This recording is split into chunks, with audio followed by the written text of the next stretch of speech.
So getting into markers, we're going to focus on two markers, what's called a continuation marker and what's called a terminal marker. Now that sounds super fancy. Trust me, it is not that difficult to understand, and I'll kind of tell you in more simple terms. So our continuation marker is what we tell dogs when, for example, I've asked her to sit stay and she is staying. I'm like, good, keep doing what you're doing. That's exactly what I want. Your prize, your reward will come eventually. And then your terminal marker is going to be yes. Yes. And that means you did what I wanted. Here is your payment. Here comes your payment. Those are the only two words we're going to work on. And good, you just use as you're using it. Yes, we're going to use if I say, for example, Buttercup, sit. Yes. Termination marker. Here comes payment. And she gets distracted because she doesn't know what yes means yet. Yes. So how we're going to teach her what yes means is simply by saying yes and then moving food towards her. You can already tell she's kind of snapping around when I say yes because she's like, oh, that word means something, huh? Yes. I'm using it when she looks at me, when she does something I like. Yes. And for now, since we're practicing, we can use it a decent amount. One thing you're going to run into is you're going to notice you're going to want to say it a lot. Try to contain yourself and be really mindful of when you use this word. Make sure not to use it when you don't have something to reward her with, because then the power of that word is going to go down. We want this word to be really powerful so that eventually she looks at something that's going to set her off and we can go, yes, and she snaps around and comes to get her reward. So this is a word that's going to be used very mindfully. Very good. Yes. All right, let's see if I can do a sit stay for you just to kind of show you that good and yes compared to each other. Ready? Buttercup, sit. Good. Continuation. Good.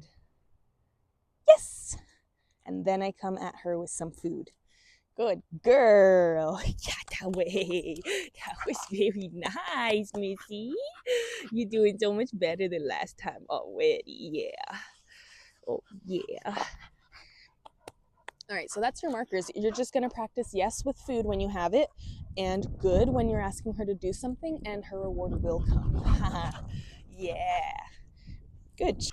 This is why I really try to encourage everyone to almost ditch the bowl completely, if not ditch it completely, just altogether, because you can do so much with all those little pieces of food that she's going to be eating anyway to help her cope and to help you have less of like a conflicting relationship. Not that you do, but I'm sure there's times where she frustrates the heck out of you and you are not happy with what she's doing. And it's going to be a lot easier to work through that and less confrontational with each other if we both have kind of an understanding of certain building blocks in training, which is your markers, yes and good, and scatter feeding and hand feeding, which, as you can kind of tell, hand feeding and markers kind of go hand in hand.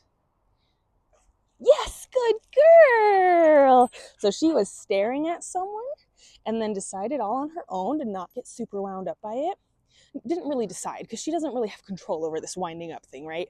But good girl, she stopped looking at it and I can tell her, yes, good job. Good job. All right. Good girl, you're so ready. So those are the three things that I would love for you to just practice 5-10 minutes a day. Don't feel like you need to use all of her food, especially if you feel like that's a lot of pieces of food. Use breakfast, do a little bit of hand feeding with maybe 2 handfuls of breakfast, and then the rest, do a scatter feed in the yard. And it'll help you drain her energy more in general. If then for dinner, you can also do a scatter feed, oh my gosh, you're going to have so much less problems with her being hyperactive. You could even, good, if she's having a hard time settling down in her kennel, for example, you could scatter some food in the bottom of the kennel and it will have the same effect. So definitely don't feel like these, I know they seem like really simple steps and kind of like, okay, we're just going to throw food on the floor and we're going to give her food from her hand and say some words sometimes. but these are like foundational building blocks for good training. If I build these things now, later on, she's going to understand with much more clarity what I'm asking of her in high stakes situations compared to us just kind of winging it all the time.